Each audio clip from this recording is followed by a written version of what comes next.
गांधी जी के अमरण अनशन के पथ पर भाग 2।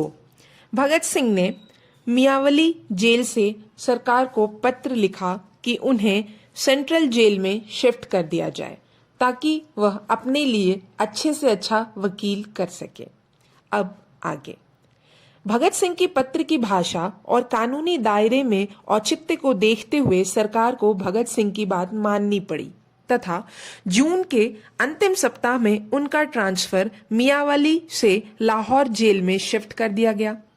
10 जुलाई 1929 को जब भगत सिंह व बटुकेश्वर दत्त की सांडर्स हत्याकांड मुकदमे में पेशी हुई तो वे खुद चलकर आने में असमर्थ थे, अतः उन्हें स्ट्रेचर पर डालकर कोर्ट में पेश किया गया। दर्शकों ने इन दोनों को जब इस दशा में देखा तो हाहाकार मच गया। अगले ही दिन सारे समाचार पत्र इस समाचार से भरे थे। देश की जनता सहानुभूति से भर गई। युवाओं में रक्त खौल उठा।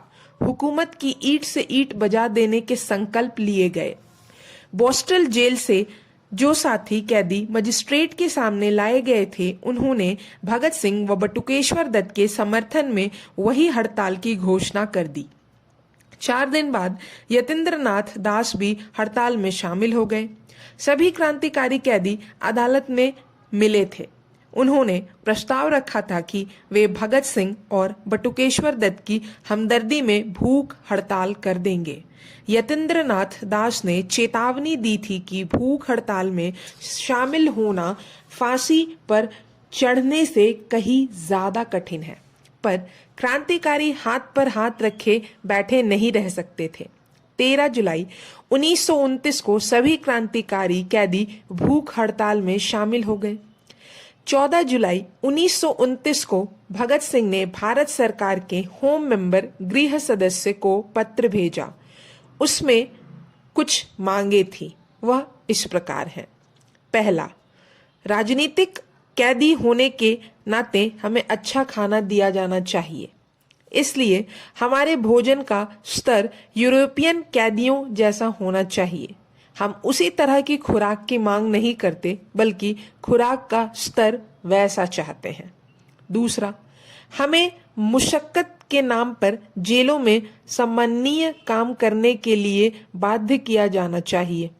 तीसरा, बिना किसी रोक टोक के पूर्व स्वीकृति जिन्हें जेल अधिकारी स्वीकृत कर लें, पुस्तक और लिखने का सामान लेने की सुविधा मिलनी चाहिए।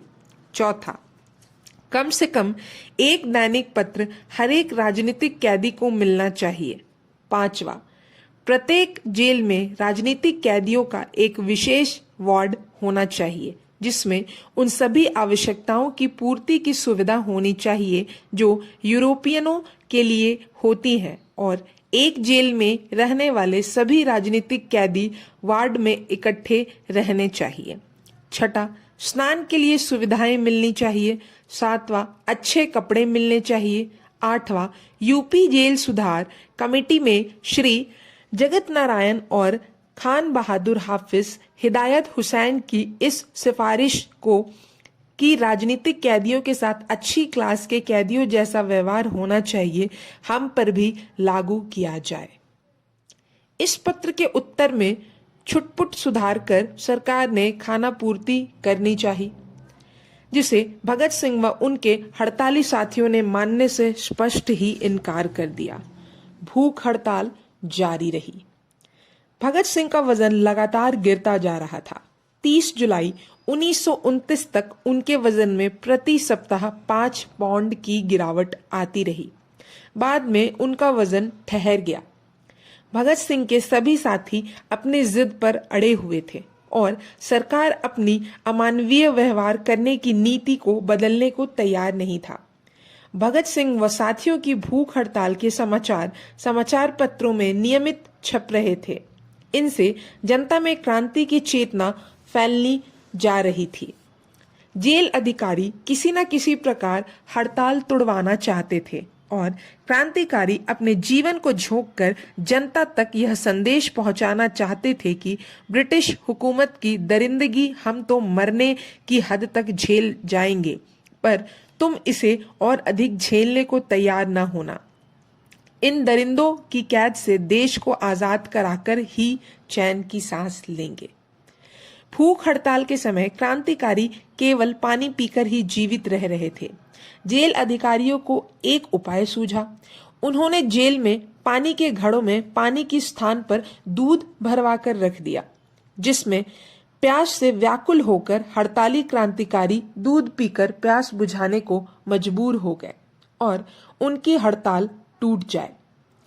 भगत सिंह ने बहुत प्रयत्न किया कि जेल में पानी की व्यवस्था ठीक की जाए, परंतु उनकी बात नहीं सुनी गई।